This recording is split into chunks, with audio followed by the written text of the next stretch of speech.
Hello, everybody, and welcome to the Deadhead Cannabis Show. I'm reporting from sunny and warm Denver, Colorado. I've got my partner up in Chicago, Larry Michigan. How you doing, Larry? Jim, I'm doing just fine. Thank you. Always great to hear from you. Sitting here in lovely Northbrook, Illinois, where it's a little overcast. And it's been cool, actually, here the last couple of days. It got chilly last night. We had to put a sweater on when we sat outside on the porch. So it was kind of nice, actually. Keep the air conditioning off for a few days. But we're gonna get stuck with it again this weekend. So we're enjoying it while we can. We're going to dive right into it today, Jim, because I know you've got a tight schedule, as does our guest. And for me, at least personally, our guest today is somebody who I just could not be more excited to have on our show. Terry LaBan is a guy who I went to the University of Michigan with too many years ago to count. And we ran in the same crowd, always just kind of on the outskirts of each other in the crowd. But I knew that Terry was a fan of a lot of the things that I was, including the Grateful Dead and cannabis. And whereas my journalism career took me to the sports pages, Terry was doing a lot of cartooning and drafting and working for the Campus Humor magazine and all sorts of fun stuff where he could exhibit his skills and talents.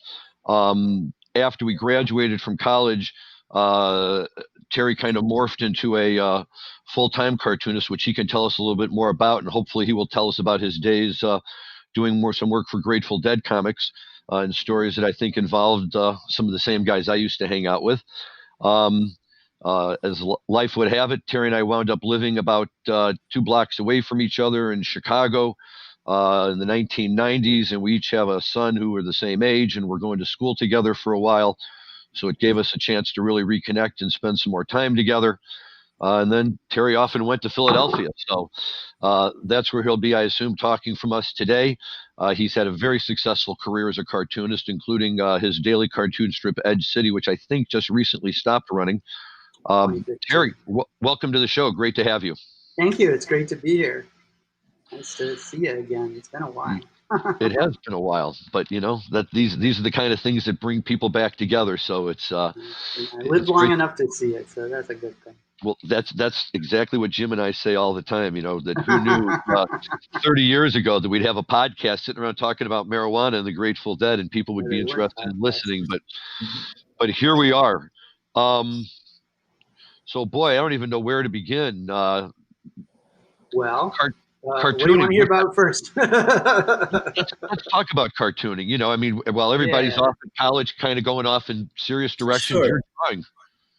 Yeah, you know, I was kind of fortunate early on. I wanted to be a cartoonist from about the age of 6, and I couldn't really imagine doing anything else. And I went to art school at the University of Michigan, and they didn't have cartooning there, so I studied graphic design. But I did a lot of work, as you said, for the College Humor magazine, and that kind of got my feet wet. But after college, I traveled for a while, and I came back to Ann Arbor, and I was just really fortunate. I wandered into the local paper right after I moved back because I'd grown up pretty close to there in Detroit, and so that wasn't a far way for me to go.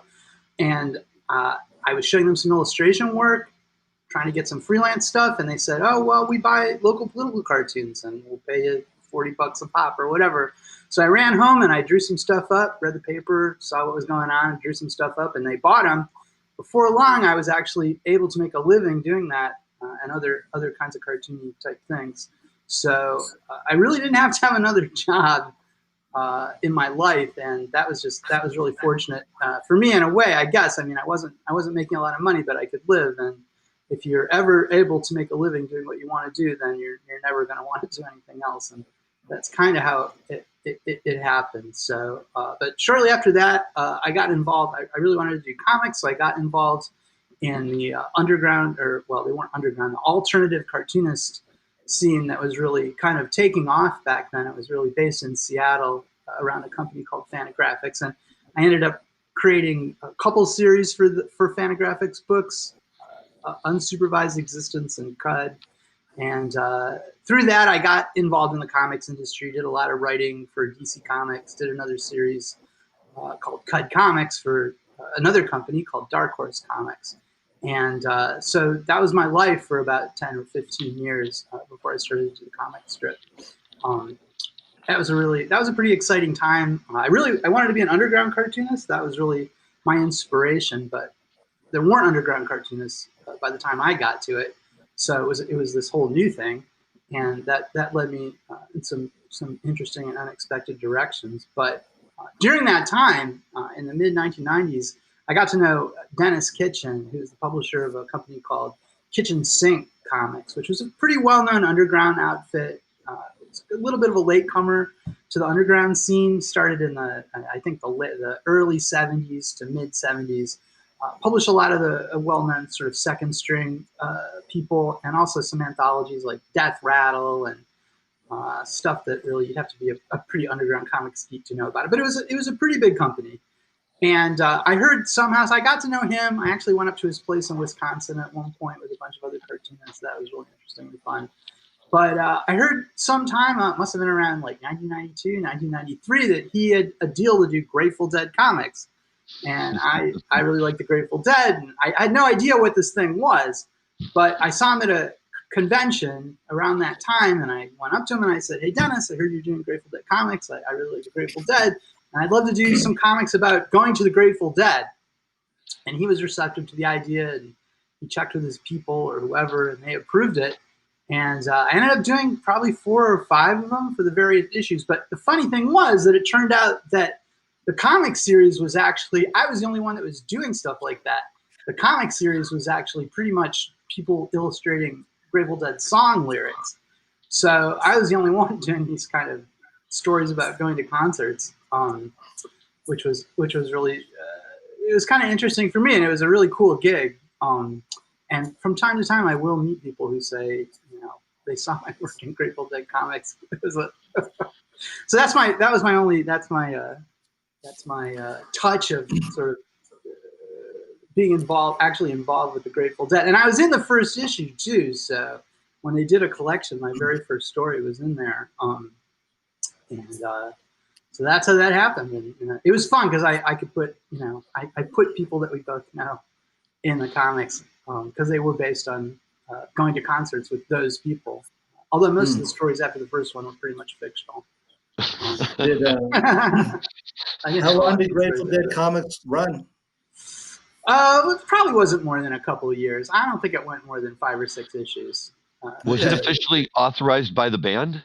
Yeah, oh yeah, absolutely. It was authorized by the band. It was a deal with the Grateful Dead, and Jerry Garcia wrote the introduction, or I think there may have been a couple introductions, but Jerry Garcia wrote the introduction to the collection, the one collection they put out, which was Jerry was always sketching. Yeah, I know. He was a visual artist, and apparently, according to him in the introduction, he also really liked comics. And underground comics were a huge part of his scene, so that's not a surprising thing. Well, it's interesting you mentioned that, and I think that also kind of ties in nicely with the show, certainly in a lot of the comics that I've read that you've drawn, but that other people of the underground comic scene that I'm familiar with, Fat Freddy and the Fabulous Freak Brothers and all of them, marijuana always played a central role in those cartoons. Was that because they were designed to be counterculture and that was just kind of a counterculture thing, or was it just, creating the characters that way? Well, I think it was both things, and plus they were designed to be read stoned. It was entertainment for high people. That was part of the point. So you had a lot of weird stuff that it really doesn't make sense today, but I guess it did back then, and it did to us. I encountered that stuff really as a college student in the early 1980s. So the scene was gone, but we were still reading those things, and we were still getting it. But I mean, it was both things, right? I mean, the Freak Brothers was meant to satirize, it was like a hippie version of the Three Stooges. I mean, that was its intent. So it was both talking about stuff that everybody was thinking about at the time, which was dope. I mean, people in the 60s basically thought about dope and being against the war and radical politics, not necessarily at the same time, but something. And music, and that was and sex, and that was the main subject matter of underground comics. And of course, acid was a huge thing as well in the mix. Jim, one of Terry's collections is a comic strip called Eno and Plum, which he was kind enough to give me a copy of when he was still in Chicago.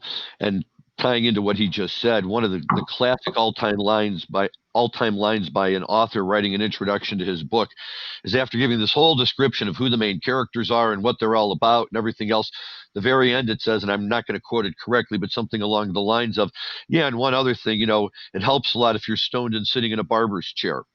And so I always loved that line. The getting stoned part was easy, but I could never find the barber's chair, so I'm still searching. Really, you don't know where. Well, the thing about it was, why I wrote that. The context is that when I was a kid, I would go to the barber shop, and the barber had a lot of comics at my barber shop, and he had good comics. I mean, and I'm not like a superhero guy, which is why I eventually had to leave the comic book industry. But like, he had a lot of Donald Ducks, Carl Barks Donald Ducks, which are the classic Donald Ducks. So I used to sit in the barber chair while my hair was getting cut and read Donald Duck comics. It was an immensely pleasurable experience. And I actually ended up spending 14 years writing Donald Duck comics for the company that was publishing them, Egmont, which is a big Danish company. So that was kind of a weird thing. But when I did Eno and Plum, it was kind of, in a way, I was thinking of what would you want to read in the like stoner barber chair, I guess. Sure. I mean, they weren't. It Great. wasn't really about hippie culture. It was more about Generation X stuff, but they had a lot of hippie culture woven in. Right, absolutely. So what are you doing today, Terry? Well, I did a syndicated comic strip called Edge City, as Larry says, for 15 years, and that ended in 2015. So since then, I've gotten into this thing called graphic recording. I go to meetings and events and workshops and seminars, and I take visual notes using markers on large format paper or board as the event happens. So I'm kind of like a living whiteboard video. Did you ever, those videos where the hand draws things out as somebody's talking? I do that in real life in an improvisatory manner. Right. So at the end, you have this piece. So it's actually a business. Like there's people that do this, and they pay like big money. Unfortunately, as you may expect, I was devastated by the coronavirus thing because people are no longer gathering in conferences and seminars. So that was really a drag. Attention Cannabis Podcast listeners. You can now listen to your favorite cannabis podcast ad-free with the MJBulls mobile app. Just download the free MJBulls mobile app to your smartphone to start enjoying cannabis podcasts with no commercials. Go to Apple Apps or Google Play to get the MJBulls Cannabis Podcast app today. And you can see my stuff at www.breakthroughvisuals.com. Excellent. Well, that was going to be our next question. No, and we would have, absolutely. That's part of our show. We want to make sure that people can get in touch with you. And really quickly here, just while we have you, to be able to segue into the marijuana side of things for a minute. You grew up in Pittsburgh, as I recall. No, I grew up in suburban Detroit. Oh, suburban Detroit. My bad. Okay, Yeah, well, there you go. My mom's from Pittsburgh. Okay, well, maybe that's what I was thinking about. So suburban Detroit, and, while you were growing up in suburban Detroit in the late 70s, early 80s, at least in your high school and your community, was marijuana a big thing? It was for me. Yeah, marijuana was a big thing. And I mean, anybody who went to school in the late 70s, I read a statistic like 12% of kids in 1978 were daily marijuana users. I was among those people. There was a big marijuana culture in my school. And, that was a time this was before the war on drugs, and that was a time when you could go to any suburban strip mall and find a head shop. I mean, there was a kiosk at our local mall that sold bongs, and it was really very out in the open compared to what you would have seen 5 years later. And I felt bad for my parents because they didn't like it at all, as you might expect. And they were surrounded by this culture of everybody smoking dope is cool. And I really wanted to be like at a certain point in my life. I really wanted to hang out with the burnouts. I wasn't a burnout. They were like kids that were in trouble, and I wasn't so much in trouble. Although marijuana got me in a little bit of trouble, but I was really attracted to that sort of. I didn't like my school like a lot of people, and I was really attracted to that scene. But I mean, I have to say that marijuana, really kind of saved my life in a certain kind of way, and I'm really grateful to it because I had mild OCD growing up, and when I started smoking pot, it cured it basically, and a lot of the really compulsive behaviors I had, I stopped doing, and I'm still OCD, but it comes out in a different way, and so even though I would say, and plus my parents didn't like music. I discovered music through pot. The world marijuana really opened the world up to me. And, I'm profoundly grateful to it. Terry, when did you start going to Grateful Dead shows?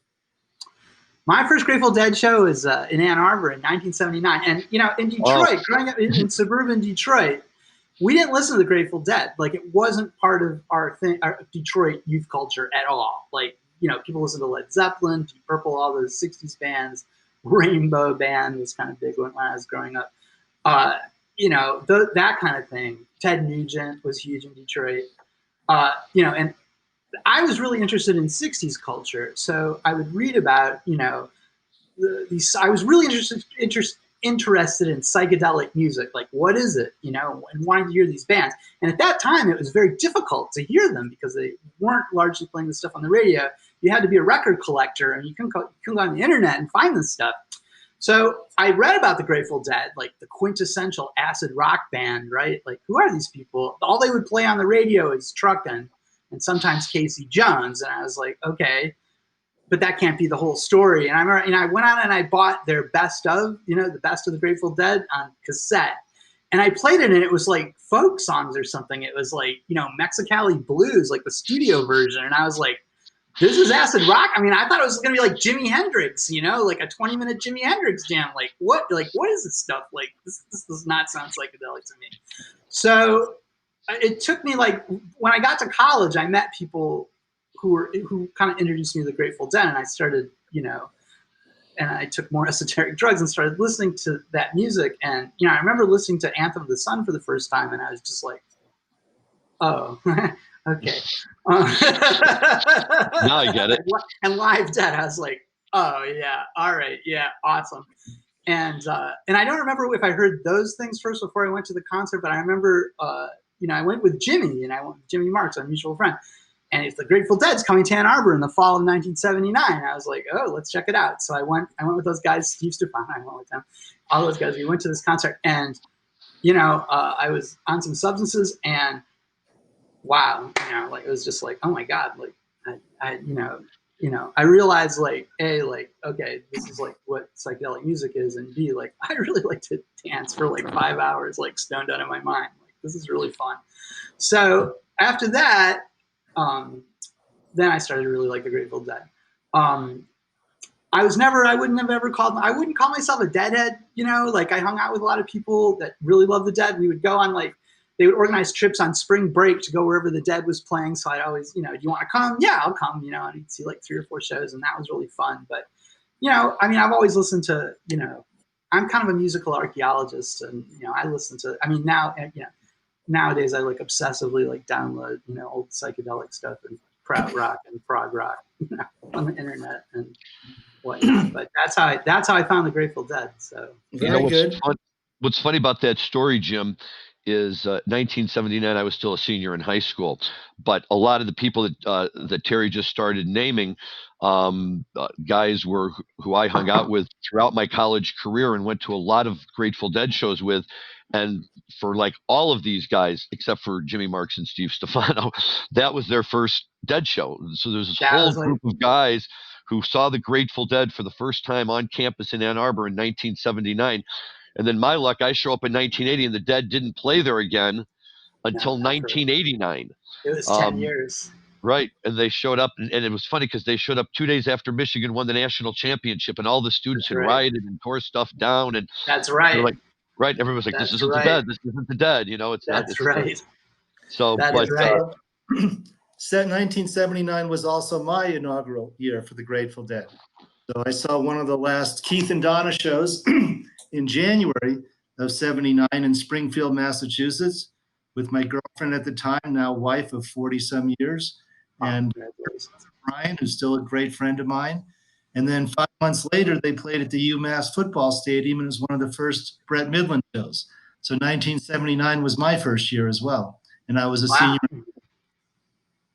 Big year. And there was at least a couple people that went to that show that ended up like, there was one guy, that was his first show, Jim Richmond. There was one guy who ended up becoming like, you know, spending like the subsequent like 15 or 20 years on the road selling T-shirts, like, you know, dressed like had to put in. I still have a few of his T-shirts because he used to, like, you know, give them a Michigan football theme, which I loved. I would buy. I drew one. I drew one.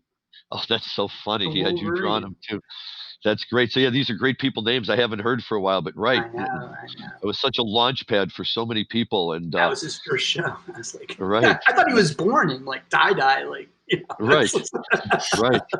That's so funny. That's well, as much as we could talk about this all day, we probably should talk a little bit about what's happening in the world of legal marijuana in the last week. Larry, what do you got?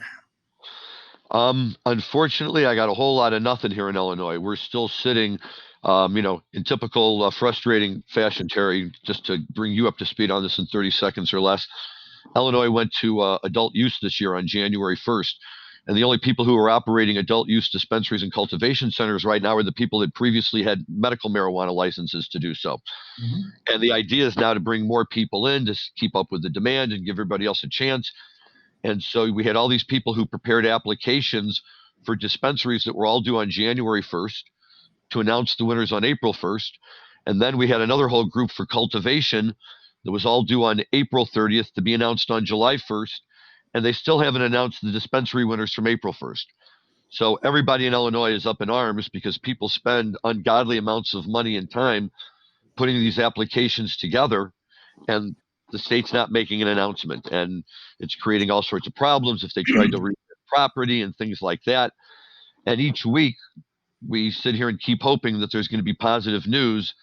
And unfortunately, this week, another week has come and gone, and there's nothing new to report. So we're still waiting and keeping our fingers crossed.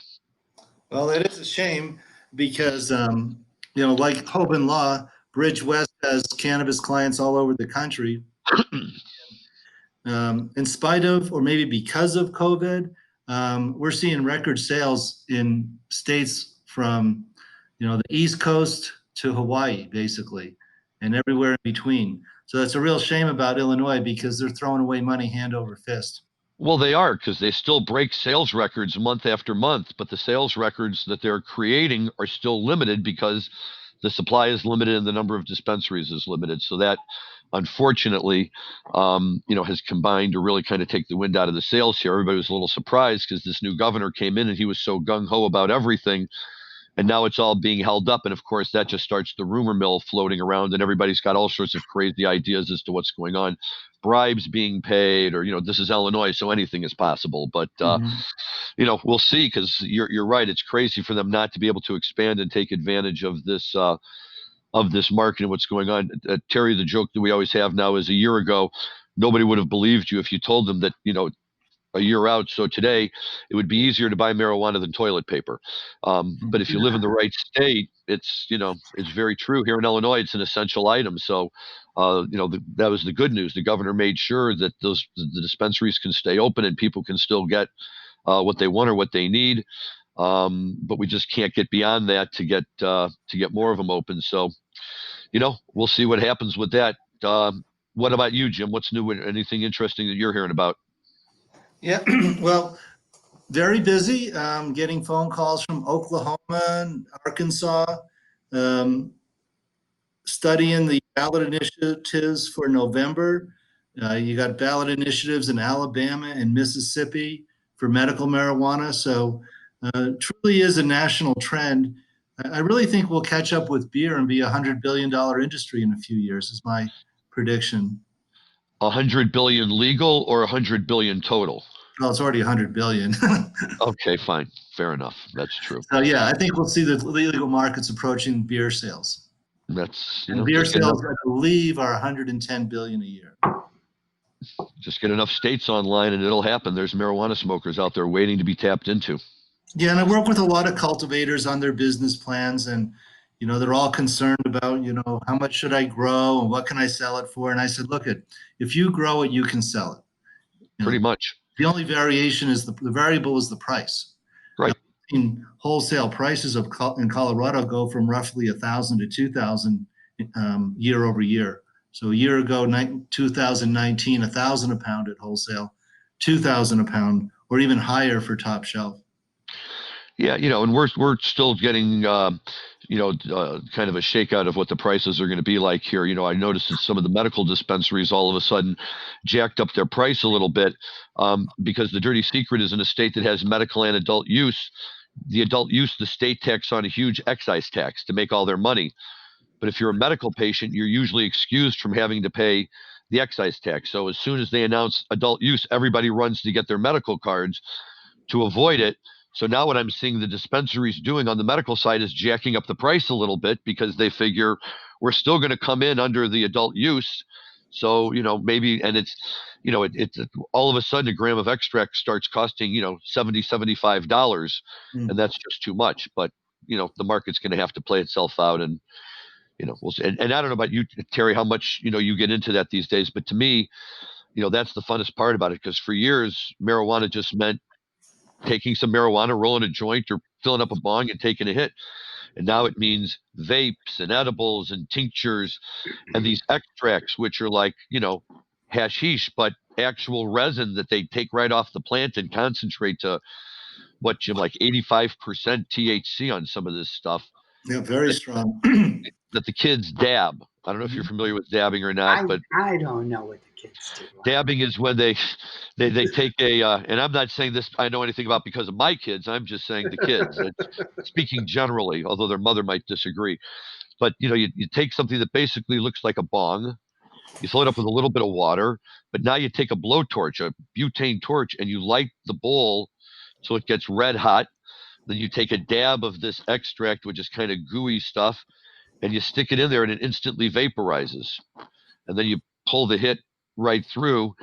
And at one of these conferences we went to, one of the guys who spoke to us said it's kind of like the equivalent of freebasing marijuana, what you're doing when you're getting the super hit, the really hit, just in case a regular bong hit isn't enough. You can do it like this, and it's they just keep coming up with ways to make it more potent and deliver it more potent. But very strong. Well, we're a legal, we're a medical marijuana state. Although yes. I think there's a pretty good chance New Jersey's going to legalize at the end of the year. It's on the ballot in November. So I think they're definitely going to legalize it. And when that happens, like the biggest pot store in the world is going to be on the other side of the Ben Franklin Bridge. So that's going to be wide open. But I got my card in last fall, and I've been I really like these tinctures. That's the only thing I've gotten so far at the actual. We bought a bunch of marijuana in Colorado and shipped it home. So we've had a bunch sitting around. But I've been getting these tinctures, and I love them. They're great. You take a couple drops, and it's just I have like chronic anxiety, so a couple drops of that and in the evening, and it just it doesn't make me wasted. I'm not like drooling all over my shirt, but it just sort of it's just very discreet. it makes you realize how much potential there is. Because I'm like you, and until we went to Colorado a couple of years ago, I'd never been to a dispensary before that. And we walked into that dispensary, and I was amazed by all the cannabis products they had, and all it can calibrate it, and you can do all kinds of things that it's remarkable, and I'm really excited it's like the best thing about now.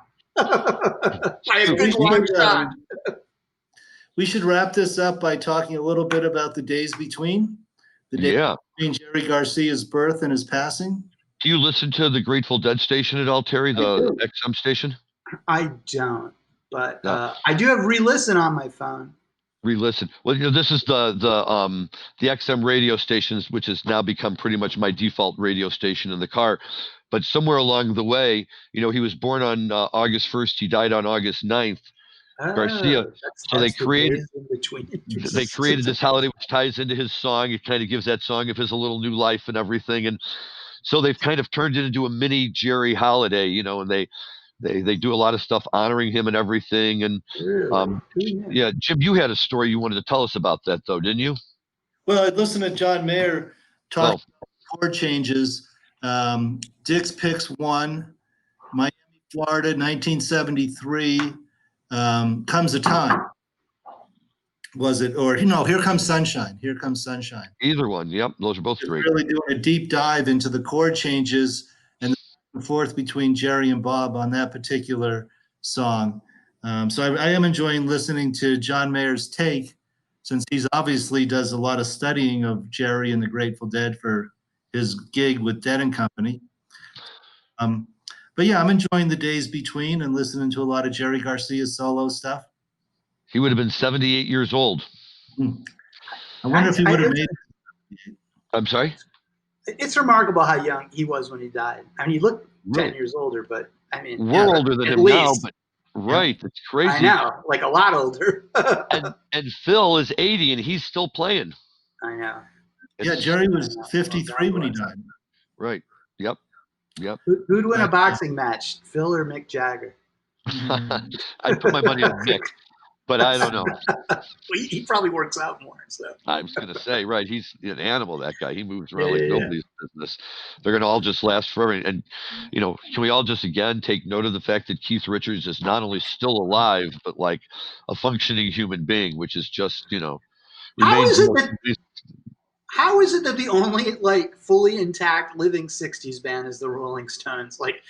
That makes no sense. And they partied like nobody's business. It's true. I mean, I don't know. Their shtick. Keith Richards had all his blood replaced.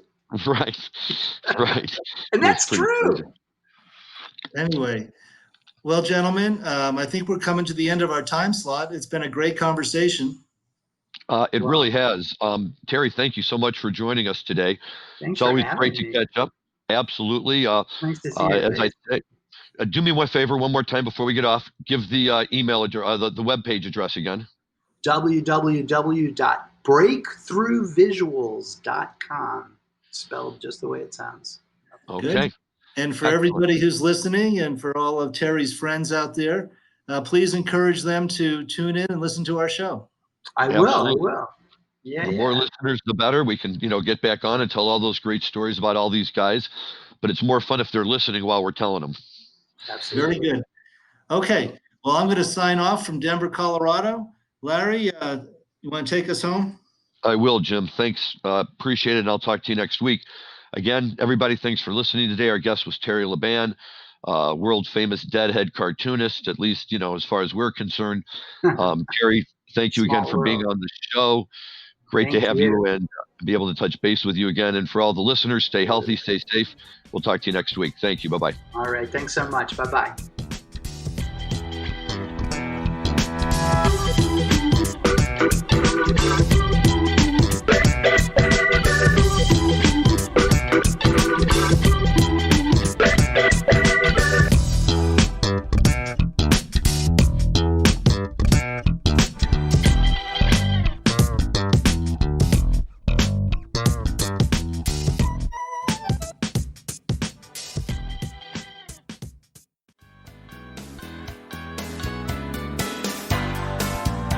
This is Joy Beckerman, and I want to invite everyone interested in the silver bullet of cannabis reform to tune into Hemp Barons on Wednesday, August 12th for the first of a critical 3-part series on the bedrock of near global cannabis prohibition, which is actually at the International United Nations level, and it's a global treaty called the 1961 Single Convention on Narcotic Drugs. If you want to be empowered with this essential knowledge, listen on the MJ Bulls mobile app or wherever you listen to podcasts.